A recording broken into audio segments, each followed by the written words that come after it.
Dalit ng Paslit by Benilda S. Santos. Tay, sa isip ko lang to sinulat. Sinulat ko to kahapon.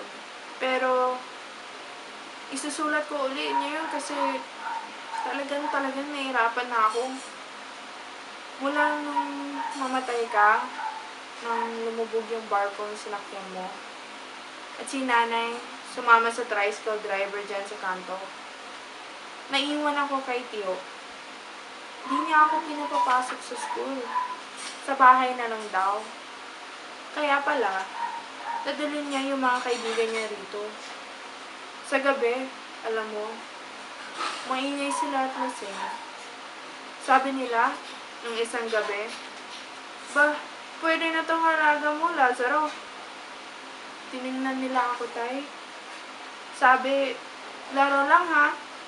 Huwag kang matatakot." Tapos, tawa sila ng tawa. Lahat kami humiga. Tapos, madilim. Tapos, umaga na. "Hoy!" sabi ni Tio. "Tayo ay pupunta niyo yun sa Manila. Magbalat ka ng mga damit mo." Pero di ako makabangon. Tumingala lamang sa kisame. Nagbilang ng pako. May kalawang ang lahat. Sa Manila, maraming pang pinapasok si Tiyong mga lalaki. Malakas tumawa. Maraming pera sa bulsa. May mabaho. Meron namang mabango. Merong mataba. May payat. May malinis. May katulad ni Tiyong sumisinga sa sahig.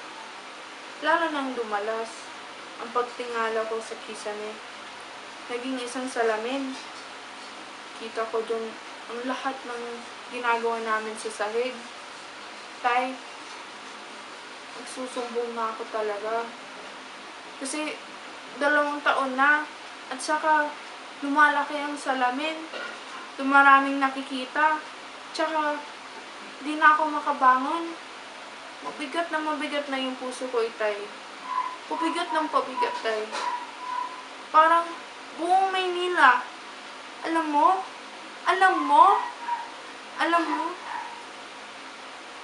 Dalit ng Paslit. So I'd like to go on with the analysis of this poem. So first of all, let's talk about the theme. I think that the main theme of this poem is really about the realities of child prostitution. And I think you can see this specifically in the line that says, sabi, "Laro lang ha, huwag kang matatakot." And I think the reason why I say this is the line that pretty much tells you that it's about child prostitution is because of the way that they talk to the girl. Specifically because they kind of talk to her in such a way that makes you think that the girl doesn't really know whether or not what they're doing is right or wrong. And this is usually what happens with children when things like this happen to them. They don't usually know, or they haven't received the kind of education to really understand that what the older person is doing to them is actually wrong.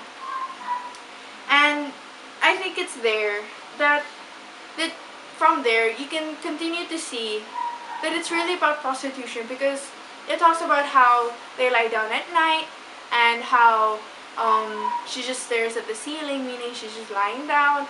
And it's really sad because it's probably something that's happening. And then let's go on to the tone and the mood of the poem. So I think the basic tone of the poem is that it's sad. And the mood is more of the fact that it's really gloomy. It's really dark. And I think that this is mainly seen, particularly in the first few lines, wherein it says, "Pero isusulat ko uli ngayon kasi talagang nahirapan na ako." And it kind of shows you from the beginning that the rest of the poem is going to be mainly about certain difficulties that this person is feeling. And usually when you think of a child and you think of the kind of difficulties that a child can have, you usually think there's just small things like they lost their toy or something like that. But from the tone of the voice in the poem, you can tell that these difficulties are beyond that. The difficulties are the kind of difficulties that a child shouldn't be experiencing. And I think that's how you can tell that it's really gloomy and it's really dark, um, because of the fact that this child shouldn't be experiencing this, and she is, and she doesn't know how to get out of it, and the only way that she can think of is to write a letter to her father that's dead.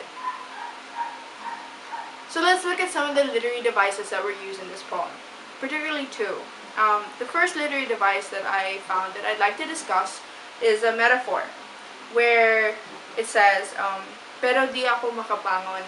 And when I heard the word makabangon, the way that I interpreted it wasn't only just because of the physical weight that the child was feeling after going through a night like that, but it was also the emotional, the mental weight of everything that's happened in her life.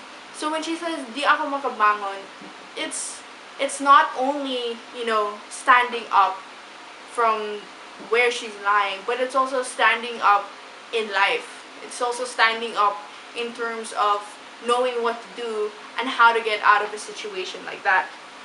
And I think that this is important because it helps you realize that the weight of life is bearing down on her, and it's causing her to feel like she can't stand anymore. And the second one is symbolism, where after that line, pero di ako makabangon, it says, tumingala lamang sa kisame, nagbilang ng pako, may kalawang ang lahat. And the way that I interpreted this was the nails, the rust on the nails, kind of signified her life, and how her life is slowly rusting away. How the imperfections, the bad experiences, the feelings of loss, of sadness that she felt when her dad passed and when her mom just left her, all of those feelings are slowly eating away at the purity and the innocence of her life, of the child within her. Also, to add the fact that her uncle is doing things like this. So let's go on to the overall evaluation I have for this poem. So the poem in general for me, I thought it was written well. I thought it was written in the perspective of a child, where you could tell that she doesn't really know what she should do about the situation she's in. And she's reached that point where she just has to let it out. And it saddens me, mainly because this is a reality. This is something that children in the world actually go through. Child prostitution is not just something that we believe might be there. It's really there. It's really happening in the world. And I think that the author of this poem really managed to take that and grasp it and use it to make this poem.